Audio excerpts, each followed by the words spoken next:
இருளை விலக்கி உலகை எழுப்பும் ஞாயிறு அங்கே குடியிருப்பான். அவன் ஆனை முகத்தனின் அடியவர் மனத்தில் ஒளியாய் வந்து கொலுவிருப்பான்.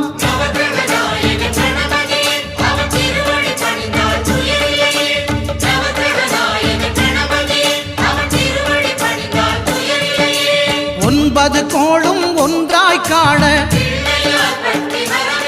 அங்கு கற்பகம் என்னும் கடவுளின் மெய்யில்